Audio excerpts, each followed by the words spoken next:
মুই খাং জাকাত ওই মোরডে এসে জাকাত বলি। লা ইলাহা ইল্লাল্লাহ মুহাম্মাদুর রাসূলুল্লাহ। চাচা বাড়িতে আছেন? জাকাতের টাকা দেন। ওই টাকা তো হ্যাঁ ঠিক আছে আমি দেবো, সমস্যা নাই। আসুক, আসলে।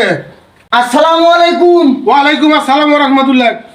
চাচা হ্যাঁ, জাকাতের টাকা দেন। জাকাতের টাকা হ্যাঁ দেখাম কয় টাকা কামাই আজকে জাকাত পাচ্ছিস? হ্যাঁ কয় টাকা জাকাত পাচ্ছিস দেখাম বের কর। এই যে এখানে 500 টাকা এখান।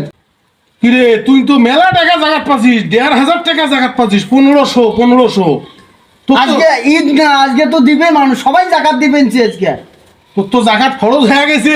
1500 টাকা জাকাত পাওয়া মানে তোর জাকাত ফরজ হয়ে গেছে, তুই জানিস না সেটা? এলাকি মুখে জাকাত দেওয়া লাগবে। অবশ্যই তোর জাকাত দেওয়া লাগবে। দেখো আগত থাকিস 1000, 1500 তো 500 টাকা জাকাত দেওয়া লাগবে তো। মুই ফির কাক জাকাত দেন? শোন, তুই জাকাতের টাকা 500 মুখ দে। 500 এই ভাই 500 মুখ দে, এটা তো মুই কাক দেওয়া লাগে, কুড়াই দেওয়া লাগে সেটা মুই দেম। তুই আর ভিক্ষা করিস না, তুই বাড়ি যা। হ্যাঁ তুই আর ভিক্ষা করিস না, তুই বাড়ি যা। এই টাকা জাকাত কাক দেওয়া লাগে সেটা মুই দেম।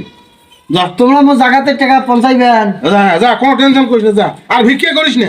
তোমরা ফির জাকাতের টাকা কাক দিবেন? মুই খাং জাকাত ওই মোরডে এসে জাকাত বলি।